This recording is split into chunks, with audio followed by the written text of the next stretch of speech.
Welcome to BFS computer institute. ये O level और triple C की क्लास 11 है जिसमें हम लोग सीखने वाले हैं राइटर के बारे में। और राइटर में इससे पहले कई सारी वीडियोस अपलोड हो चुकी है, तो उसको आप एक बार जरूर देखिए।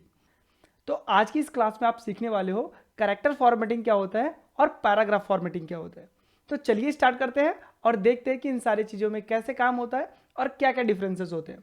ये मेनू फॉर्मेट मेनू के अंतर्गत आएगा जो कि काफ़ी बड़ा होने वाला है। तो चलिए स्टार्ट करते हैं। तो सबसे पहले अपने लिब्रे ऑफिस को ओपन कर लेना है, राइटर को, और यहाँ पे फॉर्मेट के मेनू में जाइए। यहाँ पे आपको टेक्स्ट, स्पेसिंग, अलाइजमेंट, ये सारी चीज़ें दिखाई देती है। तो पहले कैरेक्टर फॉर्मेटिंग और पैराग्राफ फॉर्मेटिंग में अंतर समझ लेते हैं। तो यहाँ पे मैं क्या कर रहा हूँ कि यहाँ पे मैं कुछ अक्षर लिख देता हूँ ताकि आपको अंडरस्टैंडिंग हो। तो DTF3 बटन प्रेस करने पे ये टेक्स्ट आ जाता है। अब यहाँ पर अगर देखें तो यहाँ से यहाँ तक जो टाइप हुआ है उसमें एक बार भी इंटर नहीं लगा है। जहाँ पर इंटर लगता है वहाँ पर एक पैराग्राफ कंप्लीट हो जाता है आपके MS वर्ड के या फिर लिब्रे ऑफिस राइटर के अनुसार। अगर मैं यहाँ पर जाऊँ और यहाँ पे क्लिक करने के बाद मैं इंटर बटन प्रेस करूँ, स्पेशली इंटर बटन प्रेस किया, तो यहाँ पर एक पैराग्राफ कंप्लीट हो चुका है। लेकिन आप कहोगे कि आपको तो पता भी नहीं चला क्या हुआ। तो चलो यहाँ पे देखते हैं। एक बटन यहाँ पर है, यहाँ पे टॉगल फॉर्मेटिंग मार्क्स। इस पर जैसे क्लिक करेंगे तो आपको ये इंडिकेट करेगा कि कहाँ कहाँ पर इंटर लगा हुआ है, मतलब इंटर प्रेस किया गया है, और जहाँ पर इंटर प्रेस हुआ है वहाँ पर एक पैराग्राफ कंप्लीट हो चुका है। तो अब यहाँ पर अगर आप देखें तो यहाँ पे मैंने इंटर करा था, तो यहाँ पर आपको ये सिंबल आपको दिखाई दे रहा है। इसी तरीके से यहाँ पर भी आपको दिखाई दे रहा है। अगर मैं यहाँ पे जाऊँ और यहाँ पे एक बार मैं इंटर प्रेस करूँ तो यहाँ पर भी आपको वो इंडिकेट करेगा कि यहाँ पर भी एक बार इंटर यूज किया गया है। मतलब अभी हमारे पास टोटल 2 पैराग्राफ है इसको छोड़ करके। तो यहाँ पर भी पैराग्राफ है, यहाँ पर भी पैराग्राफ। अब हम अगर इन सभी टेक्स्ट को ऐसे सेलेक्ट कर लें, ये जो सिंबल दिख रहा है इसको बंद करने के लिए हम यहाँ पे जाएंगे। अब ध्यान दें कि इस पर सेलेक्ट किया, इस पर क्लिक किया खाली, और यहाँ पे फॉन्ट स्टाइल हम बड़ा करेंगे। तो यहाँ पे देखेंगे फॉन्ट स्टाइल मैंने 16 पे बढ़ा गया, 16 इंक्रीज किया, लेकिन वहाँ पे इफेक्ट ही नहीं पड़ा कुछ। अगर मैं बोल्ड करता हूँ तो भी कोई इम्पैक्ट नहीं पड़ रहा। जबकि यहाँ पे अलाइजमेंट के कुछ ऑप्शंस है, इस पर मैं क्लिक करता हूँ तो यहाँ पे ये काम कर रहा है। तो यहाँ पर छोटा सा जो डिफरेंस है ये समझना है कि जो कैरेक्टर फॉर्मेटिंग होता है ये सिलेक्टेड टेक्स्ट पर अप्लीकेबल होता है, मतलब सिलेक्टेड टेक्स्ट पर ही लागू होता है। जबकि जो पैराग्राफ फॉर्मेटिंग होता है कि उस पैराग्राफ पे खाली क्लिक करके आप काम करोगे तो भी वो वहाँ पे वर्क करेगा, जिस तरीके से यहाँ पे हम लोगों ने किया अभी। तो अभी के लिए यहाँ पर देखो पूरे पूरे पैराग्राफ पे ये अप्लाई नहीं हो रहा है, ये सिर्फ उसी पैराग्राफ पे अप्लाई हो रहा है जिस पैराग्राफ पे हम लोगों ने क्लिक करा है। फॉर एग्जाम्पल यहाँ पे क्लिक करें और यहाँ से हम इस पे जाएं और यहाँ से कलर कर दें, तो यहाँ पर ये कोई भी कलर यूज नहीं होता है, कोई भी कलर यहाँ पे लगा नहीं। रीज़न क्या है? क्योंकि ये भी कैरेक्टर फॉर्मेटिंग के अंतर्गत आता है। यहाँ पे क्लिक किया हमने और यहाँ से हम लोगों ने फिर से कलर किया तो भी कलर एप्लीकेबल नहीं हुआ, ये भी आपका कैरेक्टर फॉर्मेटिंग के अंतर्गत आता है। लेकिन जब जैसे ही मैं इस पर क्लिक करता हूँ तो यहाँ पर आपको दिखाई देगा कि ये काम कर रहा है। तो ये आपका है पैराग्राफ फॉर्मेटिंग के अंतर्गत। तो ये छोटे से डिफरेंस थे जो कैरेक्टर फॉर्मेटिंग और पैराग्राफ फॉर्मेटिंग के अंतर्गत ये आते हैं थोड़ा बहुत। तो चलो अब देखते हैं कि और क्या क्या ऑप्शंस है। अगर कैरेक्टर फॉर्मेटिंग आपको अप्लाई करना है तो यहाँ पर जैसे कि स्कैप किसी इसको हटा दें। अगर मैंने यहाँ पे अक्षर को सिलेक्ट किया यहाँ से यहाँ तक, अब मैं इस पर बोल्ड अप्लाई करूँगा तो बोल्ड हो जाएगा, मतलब सेलेक्टेड टेक्स्ट पर ही ये अप्लाई होता है। तो ये दोनों में डिफरेंस था। चलो इसको बैक करते हैं यहाँ से और जैसे था उसको ऑलरेडी वैसे कर दें। अब यहाँ पे चलते हैं फॉर्मेट में। टेक्स्ट में जाएंगे, यहाँ पे बोल्ड, इटैलिक, अंडरलाइन, इसकी शॉर्टकट की साथ में याद करना है आपको। अब यहाँ पर बोल्ड दिख रहा है तो बोल्ड पे क्लिक करने से यहाँ पर बोल्ड हो रहा है, लेकिन एक वर्ड बोल्ड हो रहा है। जितना आप सिलेक्ट करोगे उतना बोल्ड होता चला जाएगा। अभी मैं फॉर्मेट में जाऊँगा, यहाँ पे फिर से इस पर क्लिक किया, बोल्ड पे क्लिक करेंगे तो हमारा पूरा का पूरा जितना अक्षर सेलेक्ट था वो पूरा का पूरा बोल्ड हो चुका है। फॉर्मेट में जाएंगे, फिर इस पे जाएंगे, फिर इस पे जाने के बाद इटैलिक करेंगे तो ये कर्सिव में हो जाएगा, थोड़ा सा तिरछा लिखेगा। इसी तरीके से यहाँ फॉर्मेट में गए, फिर उसके बाद टेक्स्ट में जाने के बाद सिंगल अंडरलाइन पे क्लिक करेंगे तो यहाँ पे अंडरलाइन आ जाएगी। एक काम करता हूँ, पहले मैं सबको हटा देता हूँ यहाँ से जो भी अप्लीकेबल हुआ है इस पर। तो यहाँ पर हम जाएंगे फॉर्मेट में और यहाँ पे एक ऑप्शन है clear direct formatting, control M इसकी शॉर्टकट की होती है, इस पर क्लिक करेंगे तो पूरा का पूरा फॉर्मेटिंग हट जाएगा इस पे से। एक काम करते हैं, सबसे पहले इसको बड़ा कर लेते हैं ताकि आपको ये प्रॉपरली विजिबल हो। ठीक, अब यहाँ पे हम कुछ टेक्स्ट को सेलेक्ट करेंगे, यहाँ से यहाँ तक फॉर्मेट में जा रहे हैं, यहाँ पे टेक्स्ट में जा रहे हैं। तो आप सिंगल अंडरलाइन तक समझ गए होंगे। डबल अंडरलाइन कंट्रोल डी, ये शॉर्टकट की कई बार पूछा गया है, तो इसे आपको एकदम दिमाग में होना चाहिए कि कंट्रोल डी से डबल अंडरलाइन होगा। कई लोग शिफ्ट के साथ डी प्रेस कर देते हैं, वो टिक लगाने के लिए आता है, तो ऐसा नहीं करना है आपको। इस पर क्लिक करेंगे तो डबल अंडरलाइन लगेगा, यहाँ पर दिख रहा होगा आपको डबल डबल अंडरलाइन लग रहा है। जबकि अगर आप सिंगल अंडरलाइन पे क्लिक करते हैं तो कुछ इस तरीके से होता है। यहाँ पे मैंने फिर से कुछ सिलेक्ट किया, कुछ टेक्स्ट फॉर्मेट में गए, यहाँ पे क्लिक किया, फिर उसके बाद यहाँ पे स्ट्राइक थ्रू स्पेशली एक ऐसा सिस्टम है जिसके थ्रू आप जो गलत वर्ड है उसको भी दिखा सकते हैं। जैसे कि मान लीजिए कि एक वाज है, यहाँ पर वर भी यूज किया जा सकता था, लेकिन आप चाहते हैं कि वर यहाँ पे कटा हुआ दिखाई दे, तो यहाँ पे जाएंगे फॉर्मेट में और जाने के बाद इसमें जाने के बाद स्ट्राइक थ्रू, तो ये वर जो है वो कटा हुआ दिखाई देगा कि यहाँ पे इसका यूज नहीं करना है। अच्छा, कई बार ना आप कहीं शॉप वगैरह पे जाएंगे तो यहाँ पर प्राइस लिखा होता है 50 रुपीज़, फिर उसके बाद 40 रुपीज़ लिखा होता है, तो 50 रुपीज़ ये कटा हुआ होता है। तो ऐसा सेलेक्ट करके आप इसको यहाँ से फॉर्मेट में जा करके स्ट्राइक थ्रू यूज करेंगे तो यहाँ पर ये कटा हुआ दिखेगा। इसका मतलब कि पहले 50 रुपये का था, अभी ये 40 रुपये का हो चुका है। तो ये सारे ऑप्शंस है, इसके लिए आप यूज कर पाएंगे। आगे बढ़ते हैं और यहाँ पे हम लोग सिलेक्ट करते हैं कुछ और टेक्स्ट।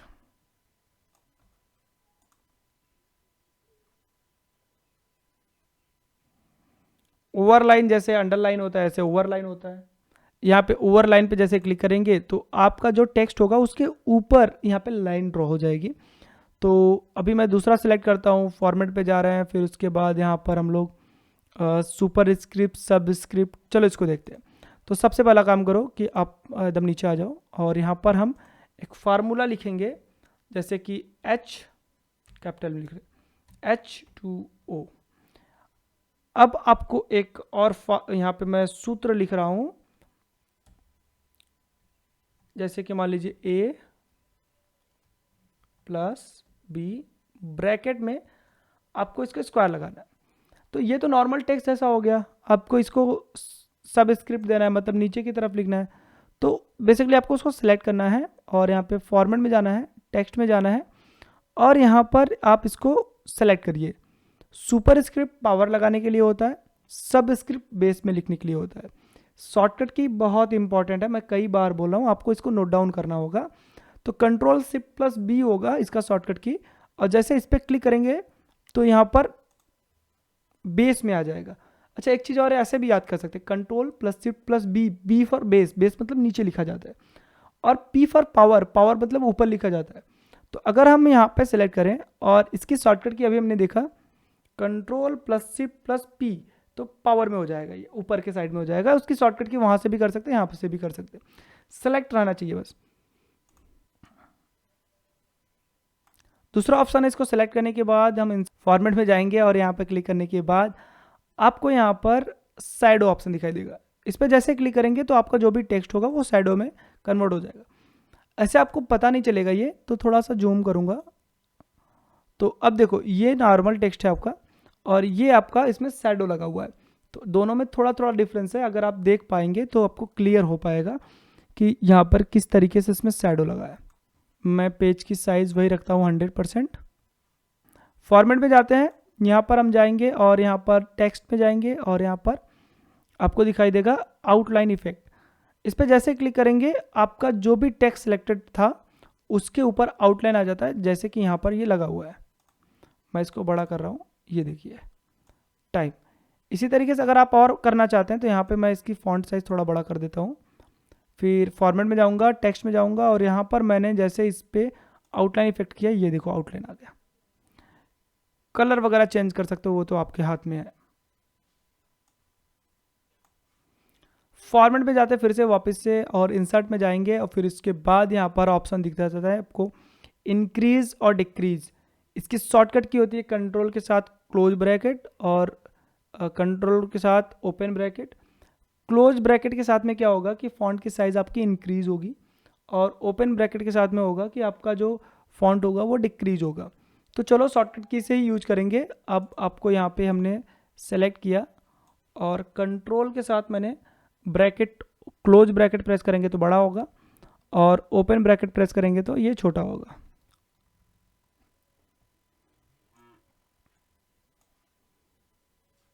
फॉर्मेट में जाएंगे फिर यहाँ पे टेक्स्ट पे जाएंगे और यहाँ पर आपको अपर केस दिखाई दे रहा है।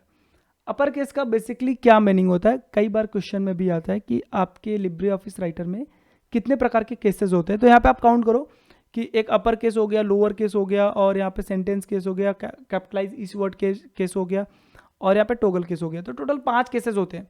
पांचों केसेस का क्या मीनिंग होता है वो समझ लेंगे तो आपको ईजी टू अंडरस्टैंड होगा और किसी को बताने में भी आसानी रहेगी। अपर केस का मतलब होता है कि जो भी अक्षर आपने लिखा है वो कैपिटल में हो जाएगा, जैसे कि यहाँ पर। अब यहाँ पर अगर ये देखें तो ये सेंटेंस केस में है, मतलब आपने जो लाइन लिखी है या फिर देखो जस्ट अ मिनट मैं इसको एंटर करता हूँ पैराग्राफ चेंज करने के लिए। अब मैं इसको स्मॉल में करता हूँ। अब यहाँ से अगर यहाँ से यहाँ तक अगर आप देखें तो सारा का सारा अक्षर स्मॉल में ही है। मैं दूर कर रहा हूँ क्योंकि आपको वो समझ में आए। अब मैंने इसको सेलेक्ट किया और फॉर्मेट में गए, टेक्स्ट में गए। अब यहाँ पर मैंने इस पर कर दिया लोअर केस। लोअर केस मतलब सारे के सारे स्मॉल में रहेंगे, तो लोअर केस ऑलरेडी है। अगर ईच वर्ड कैपिटलाइज केस कर दे तो यहाँ पर जैसे क्लिक करेंगे हर एक वर्ड का जो पहला लेटर होगा वो कैपिटल होगा, इस तरीके से। अब अगर मैं इस पर सेलेक्ट करूँ, जैसे कि ये कैपिटल में पूरा का पूरा लिख लिया आपने, कैप्स लॉक चालू था, आपने सारा का सारा कैपिटल में लिख लिया, तो आप फॉर्मेट में जाओ, सिंपली टेक्स्ट में जाओ और यहाँ पर आप इसको लोअर केस कर सकते हो, ये स्मॉल में हो जाएगा। सेलेक्ट किया हमने, फिर से इसके बाद फॉर्मेट में जाएंगे और टेक्स्ट में जाएंगे और यहाँ पर हम जैसे ही सेंटेंस केस पे क्लिक करेंगे तो जो इसका पहला लेटर का पहला वर्ड होगा उसका लेटर जो पहला लेटर होगा वो कैपिटल हो जाएगा। जैसे ए अभी स्मॉल था, ये कैपिटल हो चुका है। तो सेंटेंस केस का मतलब कि स्टॉप के बाद जो भी वर्ड आएगा वो कैपिटल में ही होगा, इसलिए यहाँ पे कैपिटल दिख रहा है। चलो आगे चलते हैं। अब यहाँ पे मैंने सेलेक्ट करा, इसको पहले एंटर कर देते हैं यहाँ से। तो मैं क्या कर रहा हूँ, यहाँ पे मैंने फुल स्टॉप दिया, फिर कुछ देर बाद यहाँ पे स्टॉप दिया। अब इसको सेलेक्ट करते हैं यहाँ से यहाँ तक, फॉर्मेट में जाएंगे, टेक्स्ट में जाएंगे और यहाँ पर हम लोगों ने सेलेक्ट किया टोगल केस। जैसे टोगल केस पे क्लिक किया तो जहाँ जहाँ पे हमने स्टॉप दिया था उसका पहला लेटर अगर देखेंगे तो ये स्मॉल में दिख रहा है, बाकी ये मतलब जिस तरीके से उसमें दिख रहा है ना उस तरीके से वर्क नहीं करता। आई डोंट नो क्यों, लेकिन मैंने MS वर्ड में भी चेक करा है, उसमें भी प्रॉपरली ये काम नहीं करता, इसमें भी काम नहीं कर रहा है।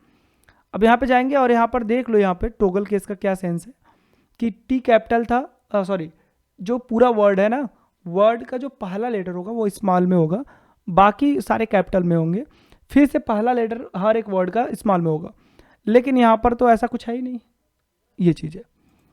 आगे बढ़ेंगे यहाँ से। अब यहाँ पे तो सारी चीज़ें हो रखी हैं, मैं कंट्रोल A से ऑल सेलेक्ट करूँगा और इसकी जो भी पहले फॉर्मेटिंग हुई है सब हटाने के लिए फॉर्मेट में जा करके यहाँ पे clear formatting clear direct format पे क्लिक करेंगे और यहाँ पे जितनी सारी फॉर्मेटिंग लगी थी वो हट चुकी है। अब मैं यहाँ से लेकर के यहाँ तक सिलेक्ट कर रहा हूँ, मैं आपको अंडरस्टैंडिंग कराने के लिए 2 पैराग्राफ में कन्वर्ट कर रहा हूँ। यहाँ पे मैंने सिलेक्ट किया इसको। अब यहाँ पे गए हम फॉर्मेट पे, टेक्स्ट पे। अब यहाँ पे हम चले आएंगे स्मॉल कैपिटल्स। इस पर क्या करना है कि कंट्रोल शिफ्ट K प्रेस करोगे तो भी ये अप्लीकेबल हो जाएगा। तो मैंने इस पर क्लिक किया तो ये सारे के सारे वर्ड जो हैं कैपिटल हो चुके हैं, लेकिन एक चीज़ ध्यान में देना कि ये जो पहला लेटर है वो ज़्यादा बड़ा है, उसके बाद के सभी जो लेटर्स हैं वो स्मॉल में है। मतलब स्मॉल में थोड़ा जो पहला वाला लेटर है वो बाकी लेटर से बड़ा है, बस इसका यूज होगा और इसको मैं हटा दे रहा हूँ। अभी फॉर्मेट में जाते हैं फिर से, तो टेक्स्ट को आपका पूरा का पूरा क्लियर हो चुका है। आई थिंक ये समझ में आ चुका होगा। स्पेसिंग का यहाँ पे ऑप्शंस है, तो जैसे कि मान लेते हैं कि यहाँ पे 2 पैराग्राफ है, एक ऊपर एक नीचे। अगर मैं यहाँ पर नीचे वाले पे क्लिक करूँ और यहाँ पे फॉर्मेट पे जाऊँ और यहाँ पे स्पेसिंग पे जाऊँ, तो यहाँ पे इसकी जो लाइन की स्पेसिंग है वो दूर दूर कर सकते हैं। यहाँ पे ऐसे क्लिक करेंगे तो जो वर्ड बहुत पास पास में लिखा था, लाइन पास पास में लिखी थी, वो थोड़ा थोड़ा दूर दूर हो जाता है। यहाँ पे एलाइजमेंट अभी जस्ट मैंने यहाँ पे बताया, तो एलाइजमेंट के बारे में फिर से क्लियर कर दे रहे हैं। तो एक काम करते हैं, सबसे पहले सबको रफ करते हैं यहाँ से। अब जैसे कि अगर मैं कुछ भी लिखूं, ये है आपका लेफ्ट अलाइन, तो ये लेफ्ट अलाइन में है, मतलब कि पहले से जो लगा होता है वो लेफ्ट अलाइनमेंट है। यहाँ पे देखो शो कर रहा है, इंडिकेट कर रहा है कि यहाँ पे ये अलाइनमेंट लगा है। और इसकी जो शॉर्टकट की होती है कंट्रोल एल होती है, क्योंकि एल से स्टार्ट होता है ना, इसीलिए। अब एंटर कर रहे हैं यहाँ पे। अब हम यूज करेंगे सेंटर अलाइनमेंट।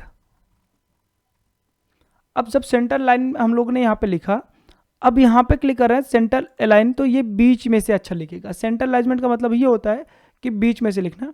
और इसका जो ऑप्शंस होता है, ये फॉर्मेट के अंदर जा करके आप यहाँ पे अलाइनमेंट में जा करके टेक्स्ट लाइन, और यहाँ से भी आप चेंज कर पाएंगे। देखिए सेंटर अलाइनमेंट लगा हुआ है यहाँ पे। अगर हम राइट अलाइनमेंट करें तो ये राइट से लिखेगा। तो मैं यहाँ पे एंटर करता हूँ और यहाँ पे लिखता हूँ राइट अलाइन। अब मैं जाता हूँ फॉर्मेट में, यहाँ से भी कर सकते हैं हम लोग।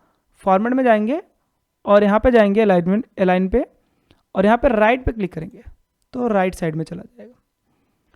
एंटर करता हूँ। अभी जब भी मैं कुछ भी लिखूंगा तो ये यहीं से लिखना चालू करेगा। तो अभी मैं क्या करता हूँ, इक्वल DT F3 प्रेस करता हूँ। यहाँ पर इतना पैराग्राफ आ चुका है, एक पैराग्राफ है ये एक्चुअली। अब मैं इस पर जस्टिफाई क्लिक करूँगा। यहाँ से भी कर सकते हैं, कंट्रोल J भी कर सकते हैं, और यहाँ से भी कर सकते हैं। अगर मैं जस्टिफाई क्लिक करूं, तो जैसे क्लिक करूंगा तो अगर ध्यान से देखें तो यहाँ के जो आपका ये कैरेक्टर्स है, ये आपस में एकदम इक्वल ही है, इधर का आगे पीछे है। अगर हम लेफ्ट अलाइनमेंट लगाते हैं तो लेफ्ट साइड से ये पूरा का पूरा एक साइज से आता हुआ आ रहा है, जबकि राइट साइड का आगे पीछे है थोड़ा थोड़ा। तो हम यहाँ पे जस्टिफाई पे क्लिक करेंगे। जस्टिफाई पे क्लिक करते ही इधर का भी आपका बराबर हो गया और इधर का भी बराबर हो गया। जो बुक्स बनाते हैं ना, बेसिकली बुक्स वाली कंपनियां, या फिर जो पेपर्स वगैरह बनाती हैं, पेपर न्यूज़पेपर, उस पर जी ये सारी चीज़ें यूज की जाती है। तो आई थिंक ये क्लियर हो गया होगा। आगे चलते हैं, फॉर्मेट में जाते हैं और यहाँ पे लाइन तक क्लियर हो चुका है। क्लियर फॉर्मेटिंग के बारे में तो मैंने बता दिया कि जो भी फॉर्मेटिंग लगी है वो हटाने के लिए स्पेशली इसका यूज किया जाता है। अब यहाँ पे बचा स्पॉटलाइट। तो अब हम बात करने वाले हैं स्पॉटलाइट के बारे में। तो स्पॉटलाइट क्या होता है और स्पॉटलाइट कैरेक्टर फॉर्मेटिंग का यूज क्या करते हैं, मैंने तो कभी यूज नहीं करा और आप भी यूज नहीं करेंगे अपनी लाइफ में। मुझे नहीं लगता कि इसका यूज भी होगा, लेकिन ऑप्शन है तो शायद यूजफुल हो उन लोग के लिए। तो यहाँ पे अभी आपको क्लिक करना है, टिक लग जाए इसके ऊपर। अब यहाँ पे क्या करना है कि आप जैसे ही सिलेक्ट करेंगे, कोई सा भी फॉर्मेटिंग करेंगे, तो यहाँ पे आपका स्पॉटलाइट हो जाएगा। मतलब कि जिन जिन अक्षर पे फॉर्मेटिंग आप लगाते हुए चले जाएंगे, वो यहाँ पे आपको इस तरीके से सिलेक्टेड दिखाई देगा। जैसे कि मैंने यहाँ पे सिलेक्ट किया और मैं इसका अंडरलाइन कर दे रहा हूँ। अंडरलाइन करें तभी इसको हाईलाइट कर दे रहा है कि यहाँ पे कोई ना कोई फॉर्मेटिंग लगा है, स्पॉट डाल रहा है, उसके ऊपर हाईलाइट कर रहा है। अब इसको मैं यहाँ पे क्लिक करूँ और स्पॉटलाइट पे क्लिक कर दूँ तो यहाँ पे ये सब हट जाएगा। तो आज की वीडियो काफ़ी बड़ी हो चुकी होगी शायद, चेक करना पड़ेगा यहाँ से। तो रहने देते हैं आज की वीडियो में बस इतना ही। अगली वीडियो में देखते हैं कि क्या सारी चीज़ें और भी कवर कर पाएंगे। तो आज के लिए बस इतना ही, मिलते हैं अगली वीडियो में नई टॉपिक के साथ। तब तक के लिए जय हिंद।